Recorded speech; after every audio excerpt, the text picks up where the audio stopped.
Hello to everyone. आशा करता हूँ कि आप सब स्वस्थ हैं और अपनी पढ़ाई पर विशेष ध्यान दे रहे हैं। तो आज हम बिज़नेस स्टडी के एक और नए टॉपिक के साथ आपके सामने हूँ मैं। वो जो नया टॉपिक है वो, क्योंकि प्लानिंग हमारी पूरी हो चुकी है, हमने मैनेजमेंट के पहले फंक्शन को पूरा कर लिया कि प्लानिंग कर ली कि हमें क्या क्या करना है, कब करना है और कैसे करना है, ये हम कर चुके हैं। अब उसके अकॉर्डिंगली जो चीज़ें हमें ऑर्गेनाइज़ करनी है, चाहे अब वो ह्यूमन रिसोर्सेज हों और चाहे वो फिज़िकल रिसोर्सेज हों, उनको हम ऑर्गेनाइज्ड मैनर में कैसे रखेंगे या इकट्ठा करेंगे, वो हम इस चैप्टर में पढ़ेंगे। तो आज का हमारा जो टॉपिक है वो फंक्शन ऑफ मैनेजमेंट में सेकंड फंक्शन ऑर्गेनाइजिंग। और ऑर्गेनाइजिंग की जो आज की क्लास है बेसिकली वो डिपेंड है या उसके में कवर्ड हैं टॉपिक हमारे ऑर्गेनाइजिंग का कंसेप्ट, उसका मीनिंग, इम्पोर्टेंस और प्रोसेस ऑफ ऑर्गेनाइजिंग, कैसे हम ऑर्गेनाइजिंग की प्रक्रिया को पूरा करते हैं, वो हम इस पूरी अपनी वीडियो में सीखेंगे। तो उम्मीद करता हूँ कि आप इससे बहुत बेनिफिटेड होंगे। बस वीडियो को आप एंड तक ज़रूर देखना, ये आपसे एक मेरी हम्बल रिक्वेस्ट है, क्योंकि अगर आप वीडियो पूरा देखेंगे तो आपको ये सारे कंसेप्ट ईज़िली क्लियर हो जाएंगे। मेरी बाकी वीडियो भी मेरे चैनल खोकर प्रेजेंटेशन पर अवेलेबल हैं, तो आप वहाँ जाकर उनको एसेस कर सकते हैं। तो आज का टॉपिक हम शुरू करते हैं। अपना शुरुआत हम अपने कंसेप्ट से ही करते हैं। तो सबसे पहले हमें ये समझना है कि ऑर्गेनाइजिंग है क्या। तो कंसेप्ट, क्योंकि पेपर में बार बार पूछे जाते हैं कई बार कि कंसेप्ट बताओ, कौन सा कंसेप्ट है ये, तो वहाँ हमें 1 नंबर में, या कह सकते हैं कि वो क्वेश्चन अगर 5 नंबर में भी आया है तो पहले हमें कंसेप्ट को समझना बहुत ज़रूरी है। तो शुरुआत हम करते हैं। तो जो ये फंक्शन है, the function of management of organizing ensure that efforts are directed towards the attainment of goal laid down by in the planning function in such a manner that the resources are used optimally and people are able to work collectively and effectively for a common purpose। तो देखिए, अगर आप इस यहाँ पर देखो तो जो मेन चीज़ है वो उन्होंने हमें ये बताया कि एक तो हमें रिसोर्सेस का प्रॉपर यूटिलाइजेशन करना है, ऑप्टिमली, मतलब कि उनको सबसे अच्छे ढंग से उनका उपयोग करना है। ये हमें बताती है कि ये जो फंक्शन है वो हमें ये बताएगा कि रिसोर्सेस को हम ऑप्टिमली का मतलब उनका वेस्ट ना हो, उनका सबसे इफ़ेक्टिव एफिशिएंट यूज़ हो, वो करना है। दूसरा, यहाँ पर ऑर्गेनाइजिंग हमें ये बताएगा कि जो लोग हमें चाहिए, पीपल, जो वर्कर्स हैं हमारे, जो एम्प्लॉइज़ हैं, वो एक साथ मिलकर काम कैसे करेंगे, ये भी ये चैप्टर हमें सिखाएगा। इफ़ेक्टिवली का मतलब आपको पता है, टाइम की बात वो कर रहे हैं कि टाइमली आप उस काम को कैसे कर पाएँ। कॉमन पर्पस का मतलब हमारा ऑब्जेक्टिव है जो प्लानिंग में क्या किया गया है, डिसाइड किया गया है। तो बेसिकली ऑर्गेनाइजिंग हमें यही सिखाता है कि हम रिसोर्सेज को इस तरीके से ऑर्गेनाइज़ करें कि उनका ऑप्टिमम यूज़ हो सके। साथ ही साथ हम जो पीपल्स हैं, वर्कर्स हैं, उनके बीच में रिलेशनशिप स्टेब्लिश कर सकें, सो दैट वो मिलकर एक साथ काम कर सकें, क्लियरिटी के साथ काम कर सकें, इफ़ेक्टिवली काम कर सकें, सो दैट कॉमन जो उद्देश्य हैं हमारे वो पूरे हो सकें। तो आगे बढ़ाते हैं अपने टॉपिक को। It is a mean of translating plan into action. देखो, प्लानिंग हम कर चुके हैं, क्या करना है, कब करना है, कैसे करना है, किनको करना है, ये डिसाइड हो चुका है। अब ऑर्गेनाइजिंग के थ्रू हम उसको एक्शन में लाने की कोशिश कर रहे हैं कि हम उन रिसोर्सेज को और उन जो हमारी ह्यूमन रिसोर्स है उनका हम सबसे अच्छा उपयोग कर पाएँ। तो अपनी पूरी ऑर्गेनाइजेशन है उसको, या एक संगठन कह लो, बिज़नेस कह लो, उसको हम प्रॉपर वे में ऑर्गेनाइज कर सकें, ये हमारा काम ऑर्गेनाइजिंग के अंदर होता है। Next, the organizing function leads to creation of an organizational structure which include the designing of role to be filled by suitably skilled people, defining interrelationship between these roles so that ambiguity in performance of duty can be eliminated। तो देखो यहाँ पर भी हमें organising का meaning ही बताया है। तो कह रहे हैं कि जब हम ऑर्गेनाइजिंग फंक्शन को करते हैं तो इसके करने से क्या होता है कि एक ऑर्गेनाइजेशनल स्ट्रक्चर क्रिएट हो जाता है कि एक बिजनेस फर्म, बिजनेस कंपनी किस तरीके से अपने काम को करेगी, ये स्ट्रक्चर हम तैयार इसमें कर देते हैं। अब ये ऑर्गेनाइजेशनल स्ट्रक्चर होता क्या है, वो इंक्लूड करता है डिज़ाइनिंग ऑफ रोल, कि कौन सा एम्प्लॉई, कौन सा वर्कर, कौन सा मैनेजरियल फंक्शन कौन करेगा और किन को दिया जा रहा है वो काम जो उस पर्टिकुलर वर्क को करने में स्किल्ड हैं, उनके पास वो योग्यता है कि वो उस काम को कर सकें। साथ ही साथ इस चैप्टर में हम इंटर रिलेशनशिप भी इस्टेब्लिश करेंगे between the different human resource which we are using. हम जो मानव संसाधनों को यूज़ कर रहे हैं, सबसे बड़ी दिक्कत क्या होती है किसी भी ऑर्गेनाइजेशन में कि ये पता होना चाहिए कि हमारा काम क्या है और हमें किसको रिपोर्ट करना है। तो वो इंटरपर्सनल रिलेशनशिप होता है जिसको हम सुपीरियर सबऑर्डिनेट रिलेशन भी कहते हैं। अब ये आगे बताया जाएगा आपको।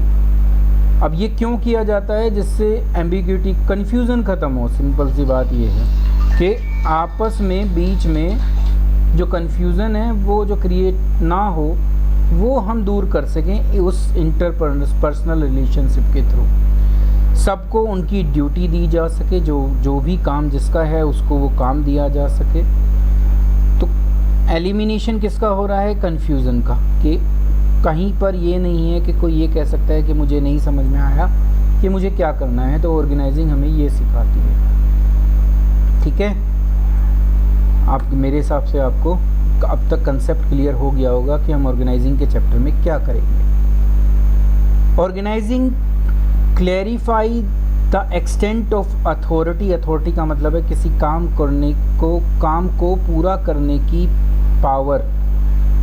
ठीक है, मुझे काम दिया गया है, मैं उसको ज़रूर करूँगा, पर जहाँ मुझे पावर चाहिए, जहाँ मुझे डिसीजन लेना है, उस डिसीजन को लेने के लिए जो अथॉरिटी चाहिए वो मेरे पास हो। हाँ, मैं उसके साथ रिस्पॉन्सिबिलिटी भी है मेरी, तो जो मुझे काम दिया है उसको पूरा करना मेरा कर्तव्य है, मैं उसको ज़रूर पूरा करूँगा, पर उसको पूरा करने के लिए मुझे अथॉरिटी चाहिए। मैनेजर को कह दिया गया कि भाई तुम जो है बैंक की इस ब्रांच को मैनेज करोगे। ठीक है, तो मैनेज क्या करना है उसको, वही फाइनेंशियल एक्टिविटी को मैनेज करना है। और उसको ये कह दिया गया कि तुम किसी को भी लोन दोगे तो पहले हमसे पूछोगे, हेड ऑफिस से। तो फिर वो काम कैसे करेगा, वो तो बार बार परमिशन ही लेता रहेगा। ठीक है, और अगर फिर लोन नहीं दिया, मतलब कि उनका बिज़नेस नहीं हो पाया, और फिर हम कहते हैं कि भाई रिस्पॉन्सिबिलिटी तुम्हारी थी बिज़नेस क्रिएट करने की, तो ऐसा नहीं हो सकता। हमें रिस्पॉन्सिबिलिटी दी गई है तो हमें उन लोगों को अथॉरिटी भी देनी पड़ती है। तो वो इस चैप्टर में हम सीखेंगे। और ये जो दिया जाता है, ये जो अथॉरिटी दी जाती है, रिलेशनशिप्स, रिस्पॉन्सिबिलिटी और अथॉरिटी का जो स्टैब्लिश किया जाता है, वो लॉजिकल होना चाहिए। मतलब कि जिसको जितनी ज़रूरत है उसको उतनी ही अथॉरिटी देनी है, उतनी ही रिस्पॉन्सिबिलिटी के अकॉर्डिंग अथॉरिटी देनी है। तो वो हम इस चैप्टर में ऑर्गेनाइजिंग में करेंगे। ये हमारा कंसेप्ट है। आगे चलते हैं। आगे जो अब आएगा छोटा टॉपिक, वो हम इसका मीनिंग सीखेंगे कि हमारा मीनिंग क्या है। मीनिंग का मतलब वही, अभी भी हम ऑर्गेनाइजिंग पर ही हैं, तो हमारा मेन अभी भी काम यही है कि ऑर्गेनाइजिंग का अगर कोई हमसे अर्थ पूछे तो हम अर्थ भी तो बता पाएँ ना उसका। तो organizing imply a process which coordinate, देखिए ये इम्पोर्टेंट है, कोऑर्डिनेशन लाना, ह्यूमन एफर्ट, जो लोग काम करेंगे हमारे साथ, असेंबल रिसोर्सेज को असेंबल करना, integrate both into a unified whole to be utilized for achieving specified objective। यहाँ से आपने ये पढ़ लिया कि वो क्या कर रहे हैं। देखो, एक तो कोऑर्डिनेट कर रहे हैं ह्यूमन एफर्ट्स को, ठीक है, किसके साथ कोऑर्डिनेट कर रहे हैं, आपस में, और जो रिसोर्सेज हमारे पास अवेलेबल हैं उनको असेंबल किया और फिर इस ह्यूमन एफर्ट को और इस रिसोर्सेज को इंटीग्रेट कर दिया, मतलब कि दोनों का इस तरीके से यूज़ किया जिससे जो हमारे स्पेसिफाइड ऑब्जेक्टिव हैं वो पूरे हो सकें। ये ऑर्गेनाइजिंग की प्रोसेस है, ये काम ऑर्गेनाइजिंग में होता है, ठीक है। नेक्स्ट मीनिंग की अगर और बात करें और क्लैरिफाई करें उसको, तो organizing can be defined as the process that initiate implementation of plan को इम्प्लीमेंट करना शुरू कर दिया। जो भी प्लान में लिखा था उसके हिसाब से ही रिसोर्सेज को इकट्ठा करना है, उसके हिसाब से ही लोगों को इकट्ठा कर कर उनको काम देना है। तो प्लान को इम्प्लीमेंट करना शुरू कर दिया। कैसे करा, पहले क्लैरिफाई किया कि किसका क्या काम है, कौन क्या काम करेगा ऑर्गेनाइजेशन के अंदर, जॉब कर दिया, उनकी वर्किंग रिलेशनशिप के कौन सुपीरियर है, कौन सबॉर्डिनेट है, किसको किसको रिपोर्ट करना है और किसको क्या काम करना है, वो यहाँ पर हमने क्लैरिफाई कर दिया। इफ़ेक्टिवली, बल्कि क्योंकि रिसोर्सेज आप लोगों ने पढ़ा है कि क्या होती हैं, स्क्रैच होती हैं, तो उनको इफ़ेक्टिवली यूज़ करना है। जितनी भी रिसोर्सेज हैं हमें, जो हमें चाहिए, उनका हम सबसे अच्छा उपयोग करें, सो दैट जो हमारा डिज़ायर्ड रिज़ल्ट है, जिसको हम गोल कहते हैं, वो क्या हो सके, अचीव हो सके। ये मीनिंग है ऑर्गेनाइजेशन का, वो एक ऐसी प्रोसेस है। फिर organizing involve a series of step, कई सारे स्टेप एक साथ के लिए जाते हैं, वो आपको पता ही है कि ऑर्गेनाइजेशन में सबसे पहले हम क्या करते हैं। मान लिया, देखिए अब आप जैसे मान लिए ऑर्गेनाइजिंग क्या कर रहे हैं हम, एक मेरे हिसाब से आप इसको एग्जांपल को ले लीजिए कि हम, क्योंकि आप लोग अभी स्कूल में हो तो आपको पता है कि स्कूल में लोकल टूर जाता है। लोकल टूर को ऑर्गेनाइज करना है, ठीक है। तो आप समझ सकते हैं कि ऑर्गेनाइजिंग का मीनिंग जानना है तो लोकल टूर को समझना है कि हमें लोकल टूर ऑर्गेनाइज करना है, ठीक है। तो लोकल टूर क्या अपने आप ही हो जाएगा, बच्चे आएंगे, बस में बैठेंगे, जहाँ जाना है कुछ डिसाइड नहीं, अपने आप सोचा और अपने आप चले गए। क्या ऐसे लोकल टूर हो पाता है? नहीं हो पाता।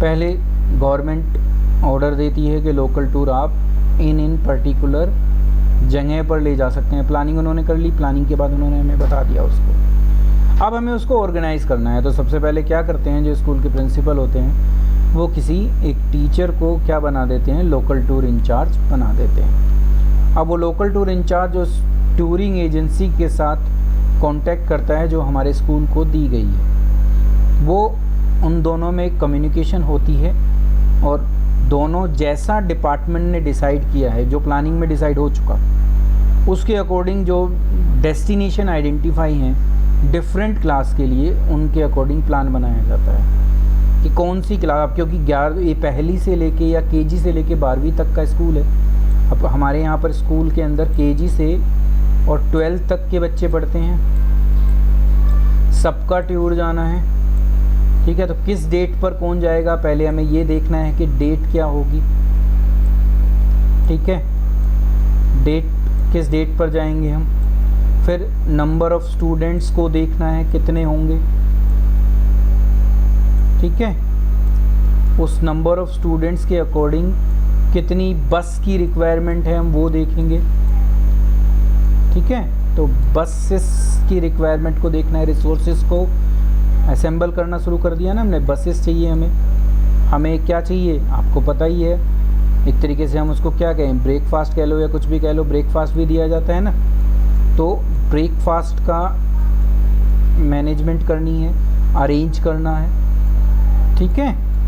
अब वो जो डेस्टिनेशन है उस पर कैसे कैसे जाया जाएगा, क्या रूट होगा वो डिसाइड किया जाता है, कितने बजे वापसी होनी है ये डिसाइड किया जाता है, कौन से टीचर डिप्यूट होंगे, एक क्लास टीचर जाएंगे, उनके साथ कौन एक और टीचर को भेजा जाएगा, ठीक है, किस किस डेट पर वहाँ जाएंगे, और पेरेंट्स को क्या इन्फॉर्म करना है, एनओसी लेनी है, कितने टीचर्स की रिक्वायरमेंट होगी।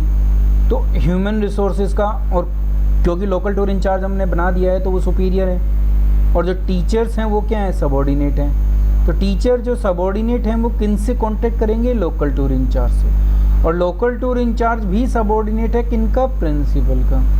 तो आपस में इन सब के रिलेशन स्टैब्लिश कर दिए, वर्किंग रिलेशनशिप स्टैब्लिश हो गए, ठीक है। तो उसके अकॉर्डिंग हम क्या करते हैं, कोऑर्डिनेशन लाते हैं सब एक्टिविटीज़ में, और जैसे गवर्नमेंट ने प्लानिंग की है उसके अकॉर्डिंग हम उस टूर को ऑर्गेनाइज करते हैं। तो वो कहलाता है सीरीज़ ऑफ स्टेप जो हमें लेने होते हैं, सो दैट जो लोकल टूर सक्सेसफुली एजुकेशनली पूरा किया जा सके उसको हम कर पाते हैं, ठीक है।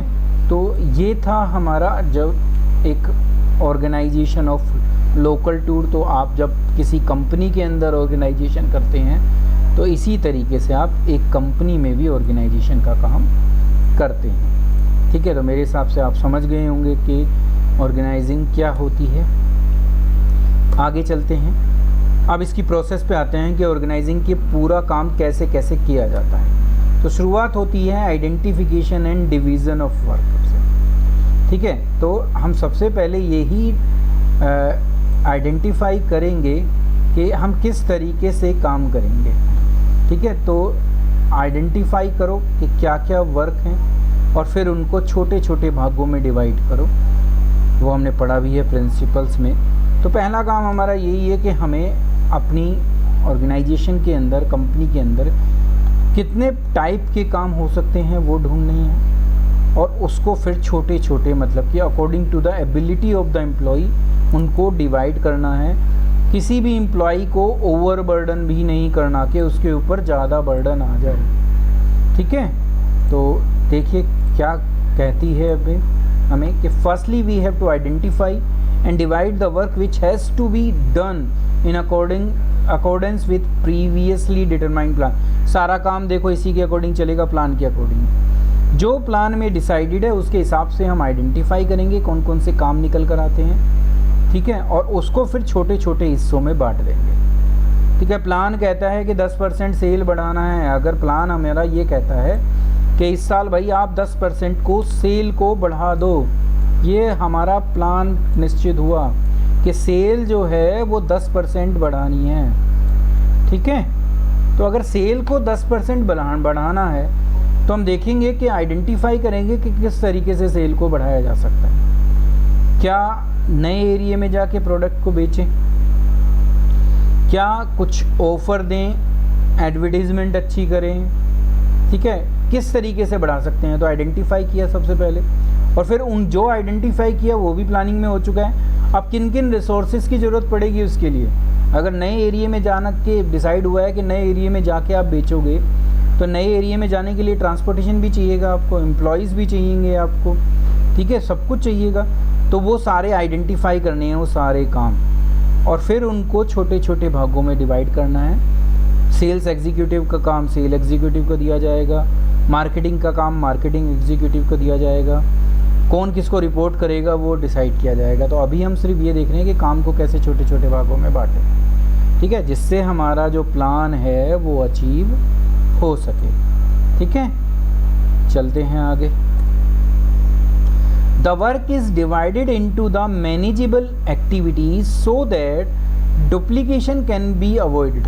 सबको काम दे दो, जितने लोग हमें चाहिए थे जब वो हमने देख लिया, तो अब हमें क्या करना है, उनको उन लोगों में वो इस तरीके से डिवाइड करना है कि कोई भी ओवरबर्डन ना हो, वो उसको मैनेज कर पाए एक्टिविटी, और कोई भी काम दोबारा ना हो, ये भी हमें देखना है। तो ऑर्गेनाइजिंग में हम यही काम कर रहे हैं, आइडेंटिफाई कर रहे हैं, उसको डिवाइड कर रहे हैं सो दैट डुप्लीकेशन बचाई जा सके, और काम इस तरीके से डिवाइड हो कि वो मैनेजेबल हो। The burden of work can be shared among the employees, सब में बढ़ जाए काम, इस तरीके से हमें काम को करना है, ठीक है। नेक्स्ट पर चलते हैं, नेक्स्ट प्रोसेस के स्टेप पर आते हैं, वो है डिपार्टमेंटलाइजेशन। यहाँ पर वो काम हो रहा है डिवीज़न ऑफ, जो आपने कहा था रिलेशनशिप इस्टेब्लिश कर रहे हैं, जो मैंने आपको बताया था। तो second step of organizing process is grouped those activities which are similar in nature, जितने काम एक जैसे हैं, मार्केटिंग वाले जितने भी काम जितने भी काम निकल के आए उनको एक ग्रुप में डाल दो मार्केटिंग के। सेल से रिलेटेड जितने निकल के आए उनको सेल्स में डाल दो, प्रोडक्शन से रिलेटेड जितने निकल के आए उनको प्रोडक्शन में डाल दो, तो वो ग्रुपिंग हो गई उन सारे कामों की। सच set facilitate specialisation.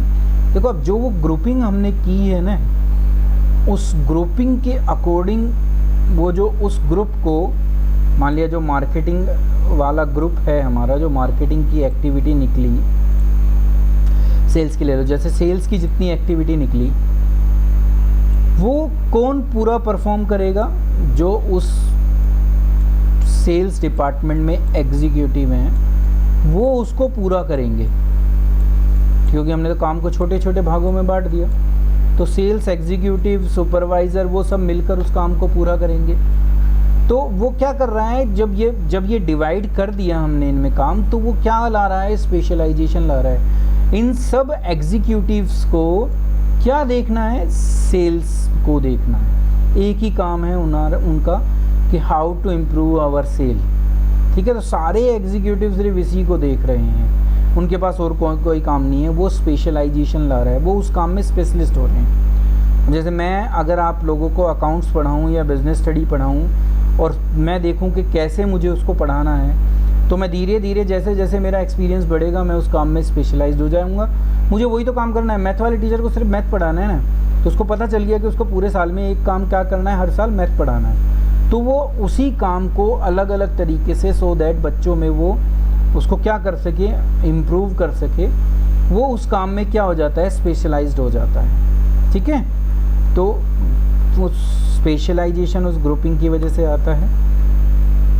Department can be created using several criteria as a basis. अब वो जो डिपार्टमेंट बनाने हैं, जैसे सेल्स डिपार्टमेंट, ये क्राइटेरिया के ऊपर बेस है कि कैसे बनाएं। ठीक है, एग्जांपल है कि some of the most popularly used basis, देखो ये है टेरिटरी, कि भाई नॉर्थ एरिया के लिए अलग टीम बना दी, साउथ के लिए अलग बना दी, वेस्ट के लिए अलग बना दी। तो ये चल रहा है टेरिटरी, मतलब कि रीजन के अकॉर्डिंग चल रहा है। या प्रोडक्ट के अकॉर्डिंग कि भाई अप्लायंसेस के काम को अलग कर दो, क्लॉथ के काम को अलग कर दो। अगर मैं वैरायटी ऑफ प्रोडक्ट को डील कर रहा हूँ तो कॉस्मेटिक के काम को अलग कर दो। या फिर मैं आपको बता रहा था सेल्स वाला काम बिल्कुल अलग कर दो, प्रोडक्शन वाला काम अलग कर दो। ठीक है, तो हर चीज़ को जब आप इस तरीके से डिवाइड कर दोगे तो वो डिपार्टमेंटलाइजेशन कहलाता है। ठीक है, तो काम को डिपार्टमेंट के अकॉर्डिंग डिवाइड कर दो, वो कहलाता है डिपार्टमेंटलाइजेशन। ठीक है, अब वो रीज़न के अकॉर्डिंग भी हो सकता है, प्रोडक्ट के अकॉर्डिंग भी हो सकता है, और फंक्शंस के अकॉर्डिंग भी हो सकता है। तो ये कहलाता है डिपार्टमेंटलाइजेशन। तो पहले हमने काम को भागों में बांट दिया, फिर एक जैसे कामों को एक जगह ग्रुप में डाल दिया, और वो ग्रुप किन के बेस पर बना? या तो फंक्शन के बेस पर, या टेरिटरी के बेस पर, और या प्रोडक्ट के बेस पर। ठीक है, अब लोग अपना अपना काम आगे करेंगे, वो हमारा नेक्स्ट स्टेप आएगा, असाइनमेंट ऑफ ड्यूटी। अब हम लोगों को काम देंगे according to their skills. It is necessary to define the work for different job position. अलग अलग को काम दिया जाए कि भाई तुम इस काम को देखोगे, and accordingly allocate work to various employees, और उसके अकॉर्डिंग उनको अलग अलग लोगों को काम दे दो जैसी पोजीशन पर काम कर रहा है। अब जो प्रोडक्शन मैनेजर है उसको प्रोडक्ट मैनेजर के रूप में ही काम दिए जाएंगे, जो सुपरवाइज़र है उसको सुपरवाइज़र के रूप में ही काम दिए जाएंगे। तो मैनेजर को मैनेजर के अकॉर्डिंग काम दो। तो मैनेजर यहाँ पर कौन से हैं? पूरी ऑर्गेनाइजेशन का मैनेजर नहीं है, हमने कहा प्रोडक्शन मैनेजर। तो वो कहाँ है? एक हेड है सिर्फ किसका? एक डिपार्टमेंट का। ठीक है, तो डिपार्टमेंट के हेड को जो काम डिवाइड करने थे वो डिपार्टमेंट के हेड को दे दो। तो पोजीशन बनाई, पोजीशन को डिफाइन किया कि आप इस पोस्ट पर हैं, फिर उनके अंडर हमने सुपरवाइज़र दिए। ठीक है, अब वो सुपरवाइज़र हो सकते हैं, और उनके नीचे हमारे वर्कर्स भी हो सकते हैं। ठीक है, तो एम्प्लॉयज़ अलग अलग लेवल पर काम करने लगे, लेवल हमने पढ़े थे। तो फिर वो जो काम है जितना भी, वो उनको उनकी पोस्ट के अकॉर्डिंग डिवाइड कर दो कि कौन किस पोस्ट पर क्या काम करेगा। जितने काम हमने अभी पीछे डिसाइड करे कि क्या क्या काम होंगे। आपने देखा था, अगर जब हम उसको कर रहे थे, लोकल टूर वाली बात कर रहे थे, तो आपने देखा था कि लोकल टूर में हमने एक लोकल टूर इंचार्ज बनाया था, बाकी क्लास वाइज हमने टीचर डिप्यूट किए थे। ठीक है, तो ये सब उनकी पोस्ट हैं। तो जो पोजीशन असाइन की और उस जॉब पोजीशन के अकॉर्डिंग उनको काम दिया। ठीक है, तो ये काम हमें उनको देना पड़ता है, तो ड्यूटी असाइन की जा रही हैं अब। ठीक है, नेक्स्ट आया कि when the department are formed and the department head in charge is appointed, job are then allocated to the member of each department, supervisor, workers in accordance to their skill। जो जिसके पास स्किल है, जो जिसकी competency है, जो जिस काम को करने के लायक है, काबिल है, उसको उसके अकॉर्डिंग काम दे दिया, चाहे वो सुपरवाइज़र हो, चाहे वो वर्कर्स हो, जो भी है जिस काम पोजीशन पर काम कर रहे हैं हम उसके अकॉर्डिंग उसको काम दे देते हैं डिपार्टमेंट हेड बनाने के बाद। The work must be assigned to those who are best fitted to perform it well। तो क्योंकि ऑर्गेनाइजिंग में ऑर्गेनाइज करना है ना पूरा काम, तो हमें वो काम या जो भी हमने छोटे छोटे टुकड़ों में जो काम बांटा है, तो एक पर्टिकुलर वर्क जो है वो उसी को देना है जो उस काम के लिए सबसे उपयुक्त व्यक्ति उस ऑर्गेनाइजेशन के अंदर है। हर एक को हर काम नहीं दिया जा सकता। स्कूल के अंदर हर काम हर एक को सौंपा नहीं जा सकता। एडमिशन इंचार्ज अलग होते हैं, एग्जामिनेशन इंचार्ज अलग होते हैं। तो जो जिस काम को करने के लायक होता है हम उनको उसके अकॉर्डिंग ही वो काम डिवाइड करते हैं। तो काम उसकी पोजीशन के अकॉर्डिंग डिवाइड करना होता है, ये कहलाता है असाइनमेंट ऑफ ड्यूटीज़। नेक्स्ट और चौथा और लास्ट जो पॉइंट है, ऑर्गेनाइजिंग के प्रोसेस में सिर्फ 4 ही पॉइंट है। सबसे पहले आइडेंटिफाई करो, डिवाइड कर दो वर्क को, फिर डिपार्टमेंटलाइजेशन कर दो, मतलब कि ग्रुपिंग कर दो जो सिमिलर नेचर की है, फिर ड्यूटी असाइन कर दो, और उसके बाद आपस में कैसे वो किसको रिपोर्ट करेगा वो होता है एस्टेब्लिशिंग रिपोर्टिंग रिलेशनशिप। ये सबऑर्डिनेट सुपीरियर रिलेशनशिप को बताता है। Merely allocating work is not enough. सिर्फ काम बांट दिया ना पीछे, वो ही पूरा नहीं है, उससे काम नहीं चलेगा ऑर्गेनाइजेशन का। Each individual should also know who he has to take order from and to whom he is accountable। तो 2 चीज़ें यहाँ निकल कर आई अगर आप देखो तो, एक तो मैं किससे ऑर्डर लूँगा ये निकल कर आया कि हर व्यक्ति को कौन ऑर्डर देगा, और दूसरा मैं किसके प्रति अकाउंटेबल हूँ या मुझे किसको जवाब देना है, ये बहुत ज़रूरी होता है। क्योंकि अगर आप लोकल टूर में कह दो कि भाई तुम्हें ये काम दे दिया, तुम्हें ये काम दे दिया, ठीक है, और किसी की कोई अकाउंटेबिलिटी फिक्स नहीं करी, कोई किसी के ऑर्डर नहीं मानेगा, सिर्फ आपको ये काम दिया है आप अपने हिसाब से कराओ, तो सबसे पहले तो वहाँ पर यही लड़ाई हो जाएगी कि मैं इस बस में जाऊँगा, मैं वहाँ जाऊँगा, मैं वहाँ जाऊँगा। तो उससे क्या होता है, कोऑर्डिनेशन ख़त्म होता है, कोऑपरेशन ख़त्म होता है, ईगो प्रॉब्लम आती है। तो बड़ी सारी प्रॉब्लम ऑर्गेनाइजेशन को फेस करनी पड़ जाएंगी अगर उन्होंने सुपीरियर सबऑर्डिनेट रिलेशनशिप को इस्टेब्लिश नहीं किया। ये करना बहुत ज़रूरी होता है। ठीक है, तो जब तक ये मैं इस्टेब्लिश नहीं करूँगा, जब तक काम कभी भी कोऑर्डिनेशन के साथ पूरा काम नहीं हो सकता, मेरी ऑर्गेनाइजेशन के टारगेट अचीव नहीं हो सकते। तो मुझे सुपीरियर सबऑर्डिनेट रिलेशनशिप भी इसी ऑर्गेनाइजिंग की स्टेप में फंक्शन में करना होता है। The establishment of such clear relationship help the firm to create a hierarchical structure. भाई ऑब्वियसली है, अगर आप देखोगे तो स्ट्रक्चर तो क्रिएट हो ही गया ना। सबसे ऊपर मैनेजर है, ठीक है, मैनेजर के बाद डिपार्टमेंटल हेड आए, डिपार्टमेंटल हेड के बाद सुपरवाइज़र आए, सुपरवाइज़र के पास वर्कर आए, वर्कर रिपोर्ट करेंगे सुपरवाइज़र को, सुपरवाइज़र रिपोर्ट करेंगे डिपार्टमेंटल हेड को, डिपार्टमेंटल हेड रिपोर्ट करेंगे मैनेजर को, और मैनेजर रिपोर्ट करेंगे जो CEO है, कंपनी के सबसे ऊपर पोस्ट पर है। तो जब तक ये रिलेशनशिप स्टैब्लिश नहीं करूँगा, मैं वो हिरारिकल ऑर्डर जो बनता है वो नहीं स्टैब्लिश करूँगा, जब तक मैं ऑर्गेनाइजेशन में और क्या कहते हैं ना तो कोऑर्डिनेशन स्टैब्लिश कर पाऊँगा किसी भी वे में, और ना ही मैं ऑब्जेक्टिव को अचीव कर पाऊँगा। तो अगर ऑब्जेक्टिव अचीव करने हैं तो ये रिलेशनशिप स्टैब्लिश करना ही पड़ेगा। ये थी प्रोसेस। अब इसी प्रोसेस के बेस पर हम इसकी इम्पोर्टेंस करते हैं। तो इम्पोर्टेंस ऑफ ऑर्गेनाइजिंग आई, तो सबसे पहले आपने ये समझ ही लिया होगा कि क्या सिग्निफिकेंस है ऑर्गेनाइजिंग की। Function mainly arise from the fact that it help in the survival and growth of an enterprises and equip it to meet various challenges. जितने चैलेंजेस हमारे सामने आ रहे हैं उनसे लड़ने में, उनको फेस करने में हमारी मदद करती है ऑर्गेनाइजिंग का स्टेप। ऑर्गेनाइजेशन के सर्वाइवल में, उसकी ग्रोथ में ऑर्गेनाइजिंग का बहुत इम्पोर्टेंट रोल है। ये पॉइंट हैं जो आपको समझाएंगे कि क्या इम्पोर्टेंस है ऑर्गेनाइजिंग की। पहला पॉइंट आया बेनिफिट ऑफ स्पेशलाइजेशन। आपने देख लिया कि जो जिस काम में बेस्ट सूटेड था उसको वो काम दिया, तो उससे क्या आया, स्पेशलाइजेशन आया। Organization lead to a systematic allocation of job among the workforce. Systematic way में दिया गया है, लॉजिकल वे में दिया गया है, ठीक है। जिससे क्या हुआ, जिससे हमारा एक एम्प्लॉय के ऊपर वर्कलोड कम हुआ, उसे सिर्फ एक ही काम को देखना है।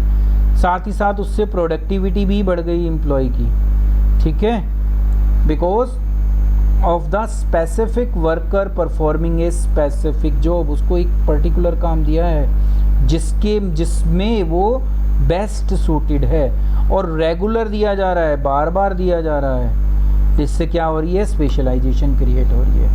तो जब रिपीटेटिव परफॉर्मेंस होती है एक पर्टिकुलर टास्क की, तो वर्कर जो होता है एक्सपीरियंस गेन करता है। मैं आपको बता ही रहा था कि अगर मुझे अकाउंट से बिजनेस स्टडी पढ़ानी है तो मैं जब बार बार उसको पढ़ाऊँगा तो जो भी बेस्ट तरीका हो सकता है मैं उसको यूज़ कर स्टूडेंट तक वो डिलीवर कर दूँगा, जिसकी वजह से मेरे पास क्या आ जाएगी, स्पेशलाइजेशन आ जाएगी, ठीक है। तो बेनिफिट पहला यही है कि वो स्पेशलाइजेशन लाता है। दूसरा, क्लियरिटी ऑफ वर्किंग रिलेशनशिप, वो अभी हमने पढ़ा था चौथे पॉइंट के अंदर। सुपीरियर सबऑर्डिनेट रिलेशनशिप स्टैब्लिश हो जाते हैं। किसको रिपोर्ट करना है, कौन किसके प्रति रिस्पॉन्सिबल है, अकाउंटेबल है, वो सब उसमें आ जाता है। जिससे लाइन ऑफ कम्युनिकेशन का पता चल जाता है कि हमें किसको रिपोर्ट करना है, किसको हम बात बताएंगे, किसकी बात को हमें मानना है, वो सब हो जाता है। और वो मैं आपको बता ही चुका हूँ, रिपोर्ट किसको करना है, ठीक है। तो लाइन ऑफ कम्युनिकेशन क्लियर हो जाती है।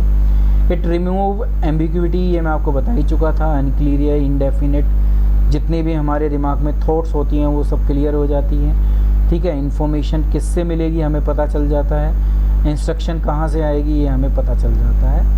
तो ये रिलेशनशिप स्टैब्लिश करने से हमारा जो है क्लियरिटी आ जाती है।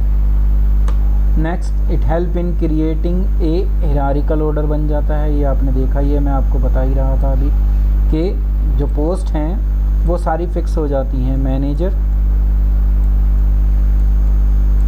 अब मैनेजर जो हैं, मैनेजर से ऊपर सीईओ भी होंगे, आप ये भी देख लो, ठीक है। तो हिरारिकल ऑर्डर बन जाएगा। मैनेजर किसको रिपोर्ट करेगा, सीईओ किसको डायरेक्शन देंगे, मैनेजर को। मैनेजर किसको देंगे, डिपार्टमेंटल हेड को। डिपार्टमेंटल हेड किसको ऑर्डर देंगे, सुपरवाइजर्स को ट्रांसफ़र करेंगे। जितनी भी इंफॉर्मेशन है, जो भी वर्क है वो उनको ट्रांसफ़र करते हैं वो। और सुपरवाइज़र जो हैं वो किसको वो ऑब्ज़र्व करते हैं, काम देते हैं या काम करवाते हैं, वो किससे करवाते हैं, वर्कर से। तो देखो एक हिरारिकल ऑर्डर स्टैब्लिश हो गया, तो वो आ जाता है वर्किंग रिलेशनशिप में। ये रहा आपके सामने प्रोडक्शन मैनेजर, एक एग्जांपल लिया मैंने। प्रोडक्शन सुपरवाइज़र को डायरेक्शन देंगे, वो वर्कर्स को डायरेक्शन देंगे। ऐसे ही सेल्स मैनेजर जो हैं वो किसको डायरेक्शन देंगे, सेल्स मैनेजर सेल्स सुपरवाइज़र को डायरेक्शन देंगे। और सेल्स सुपरवाइज़र जो उनके नीचे एग्जीक्यूटिव्स हैं, वर्कर्स हैं, उनको देंगे। तो ये एक हिरारिकल ऑर्डर उनके बीच में स्टेब्लिश हो जाता है। enabling the fixation of responsibility and specification the extent of individual authority to be exercise by the individual.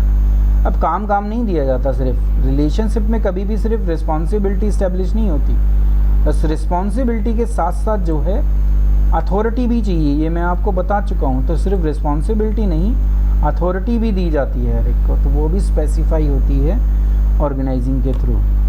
Next पर चलते हैं। नेक्स्ट है ऑप्टिमम यूटिलाइजेशन ऑफ रिसोर्सेज। ये मैं आपको बता ही चुका हूँ कि जब हम जितनी भी रिसोर्सेज मेरे पास अवेलेबल हैं उनको प्रॉपर वे में डिवाइड करेंगे तो ओवरलैपिंग ख़त्म हो जाती है, ठीक है। ओवरलैपिंग ऑफ वर्क नहीं हो पाता फिर, और जितने भी रिसोर्सेज हैं उनका हम बेस्ट यूज़ करने की कोशिश करते हैं। तो ये होता है ऑर्गेनाइजिंग के थ्रू, जब हम उनको सही ढंग से सही जगह पर यूज़ करते हैं। डुप्लीकेशन ऑफ वर्क ख़त्म होता है, उससे भी ऑप्टिमम यूटिलाइजेशन ऑफ वर्क होता है, रिसोर्सेज होता है। कन्फ्यूज़न ख़त्म हो जाती है उससे, ठीक है। और मिनिमाइजिंग ऑफ वेस्टेज हो जाती है, वेस्ट नहीं होगा, क्योंकि जब लोग स्पेशलिस्ट काम को कर रहे हैं तो फिर वेस्ट होने के चांसेस जो हैं वो अपने आप ही नलीफाई हो जाते हैं। नेक्स्ट है अडेप्टेशन टू चेंज। अगर कोई भी चेंज आता है भाई, और अब हमारे सब्जेक्ट में जैसे आप देखते हो कि हर साल कुछ ना कुछ चेंजेस होते रहते हैं, तो हम स्पेशलाइज्ड हो चुके हैं अपने सब्जेक्ट में। अब एनपीओ कभी तो 11th में मिलता है, कभी 12th में मिलता है, तो हम उस चेंज के साथ अडेप्टेड हैं। हम उस काम को ईजिली कर सकते हैं क्योंकि हम उस काम में स्पेशलाइज्ड हो चुके हैं, स्पेशलाइजेशन हमारे पास आ चुका है। तो जब इंटर रिलेशनशिप जो है मैनेजरियल लेवल पर जब स्टेप हो जाते हैं तो वो एक ऐसा रास्ता बना देते हैं जिससे स्मूथली काम चलता रहे, मतलब कि आवाजाही जो है वो प्रॉपर वे में चलती रहे, कोई भी अवरोध ना हो। सड़क में गड्ढे नहीं हैं, सड़क प्रॉपर वे में बनाई गई है, रास्ता बिल्कुल क्लियर कट दिखाया गया है और हम उस काम को ईजिली कर सकते हैं। तो चेंज में अडेप्टेबल हम हो जाते हैं। It also provide much needed stability आ जाती है, मुझे पता है कि मेरे को क्या काम करना है और किस तरीके से करना है, ठीक है। तो मुझे बार बार डायरेक्शन देने की ज़रूरत नहीं पड़ेगी, ठीक है। तो स्टेबिलिटी आ जाती है जिससे सर्वाइवल करना, बिजनेस के ग्रोथ करने में दिक्कत नहीं होती, ईजिली वो हो जाता है चेंजेस के आने के बावजूद भी, ठीक है। तो ऑर्गेनाइजिंग इसमें मदद करती है। नेक्स्ट इफेक्टिव एडमिनिस्ट्रेशन हो जाता है, जब मैं काम अच्छे ढंग से बांट रहा हूँ, सबको क्लियरिफाई कर रहा हूँ कि उनकी जॉब का क्या काम है, किसको क्या काम करना है और कैसे करना है। जब मैंने ये क्लैरिफाई कर दिया, क्लियर कर दिया, ठीक है, उनकी ड्यूटीज़ को प्रॉपर वे में डिवाइड कर दिया, तो एडमिनिस्ट्रेशन अच्छा हो गया, काम अच्छा हो गया, कोऑर्डिनेशन अच्छा हो गया, रिलेशनशिप स्टेब्लिश हो गए, तो बीच में कोई दिक्कत नहीं आएगी, सबको पता है कि मुझे क्या करना है, तो काम जो है प्रॉपर वे में एग्जीक्यूट हो पाता है, ठीक है। दिस हेल्प कन्फ्यूज़न को अवॉइड करने में मदद करता है वो, और डुप्लीकेशन को ख़त्म करता है। तो एडमिनिस्ट्रेशन अपने आप ही इफेक्टिव हो जाती है। एग्जाम्पल ले लिया कि प्रोडक्शन मैनेजर को पता है कि उसकी क्या रिस्पॉन्सिबिलिटी है गुड्स को प्रोड्यूस करना।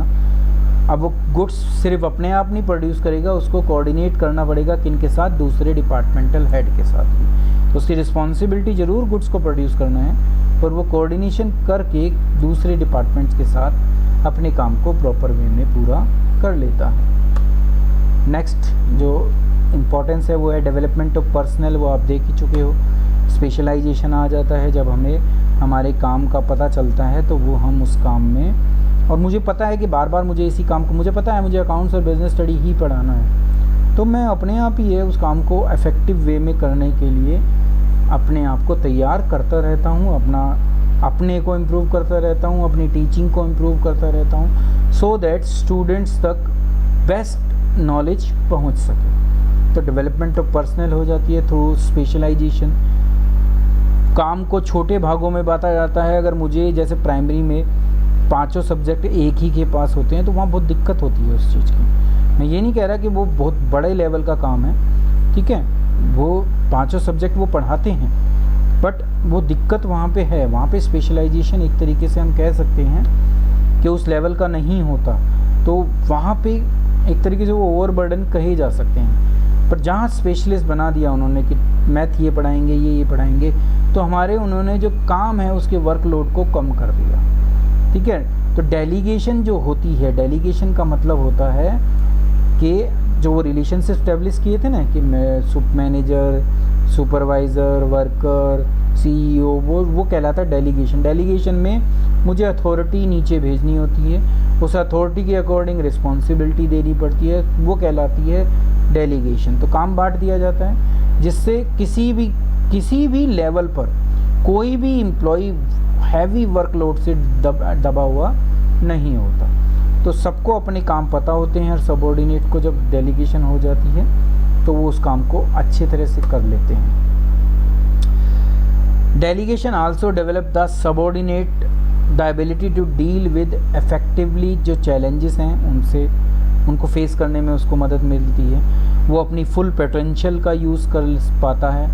तो ये भी होता है डेलीगेशन के थ्रू, या कह सकते हैं सुपीरियर सबऑर्डिनेट रिलेशनशिप स्टैब्लिश करने के थ्रू। तो हम जो भी व्यक्ति ह्यूमन रिसोर्सेज हमारे साथ काम कर रहे हैं उनकी डेवलपमेंट में भी ऑर्गेनाइजिंग मदद करता है। अब लास्ट पॉइंट आता है एक्सपेंशन एंड ग्रोथ। आपने देख लिया, इफेक्टिव एडमिनिस्ट्रेशन हो गया, स्पेशलाइजेशन आ गया। ठीक है, तो उससे ग्रोथ और डाइवर्सिफिकेशन अपने आप आ जाएगी।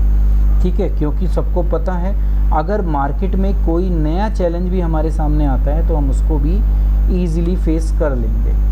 ठीक है, तो it allow a business enterprises to add more job position, क्योंकि उनके पास पावर है, उनको पता है कि कितने लोगों की हमें ज़रूरत है। तो अगर ज़्यादा की ज़रूरत है तो वो जोड़ सकते हैं, नया डिपार्टमेंट बनाना है बना सकते हैं, नए प्रोडक्ट के अकॉर्डिंग काम करना है वो कर सकते हैं, वो डाइवर्सिफाई कर सकते हैं प्रोडक्ट लाइन को, मतलब कि नया प्रोडक्ट लॉन्च करने का काम भी इनके। तो प्लानिंग तो हो गई, प्लानिंग उन्होंने कर ली, पर ये काम करेंगे उसको बांटने का, डाइवर्सिफिकेशन, मतलब कि जिसको इन्होंने बोला है कि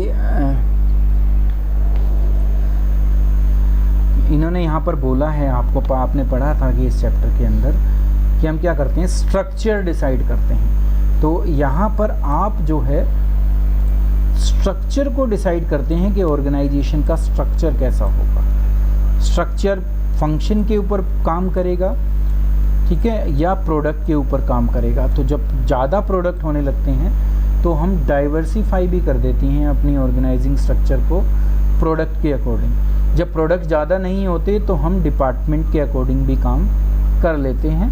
तो ज़्यादा जॉब पोजीशन की ज़रूरत है तो वो भी हम इसके थ्रू कर सकते हैं। तो एक्सपेंशन भी हो रही है और ग्रोथ भी हो रही है बिजनेस की। ठीक है, द न्यू जोग्राफिकल टेरिटरी, मतलब कि नई जगह अगर बिज़नेस को लेके जाना है तो वो भी इसके थ्रू किया जा सकता है। अगर हम बिज़नेस को एक्सपेंड करना चाहते हैं तो हम किसी नए एरिया में भी जा सकते हैं। कस्टमर बेस हमारा बढ़ जाएगा, सेल बढ़ जाएगी, प्रॉफिट बढ़ जाएगी, तो जिससे हमारे बिज़नेस का विकास भी होगा। ठीक है, तो ये ऑर्गेनाइजिंग की इम्पोर्टेंस थी। इस बेस पर आप कह सकते हो कि ऑर्गेनाइजिंग एक ऐसी प्रोसेस है जिसके द्वारा मैनेजर जो करता है वो कियोस को कम करता है, कन्फ्यूज़न को, डिसऑर्डर को ख़त्म करने की कोशिश करता है, कन्फ्लिक्ट को ख़त्म करने की कोशिश करता है। ठीक है,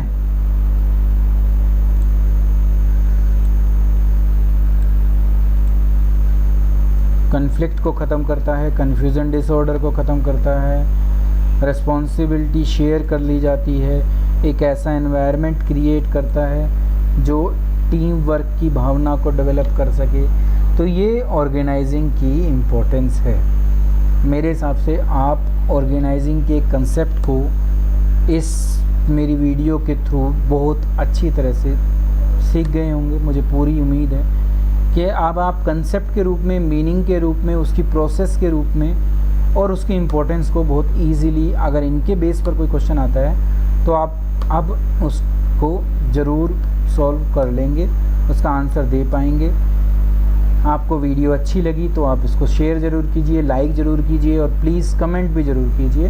और अगर अब तक आपने सब्सक्राइब नहीं किया है मेरा चैनल तो आप प्लीज़ सब्सक्राइब कर दीजिए, बेल आइकॉन को ऑल नोटिफिकेशन होता है उसके लिए ऑन कर दीजिए। मेरी नेक्स्ट वीडियो आप तक एक दिन के अंदर अंदर पहुंच जाएगी। Thank you. आज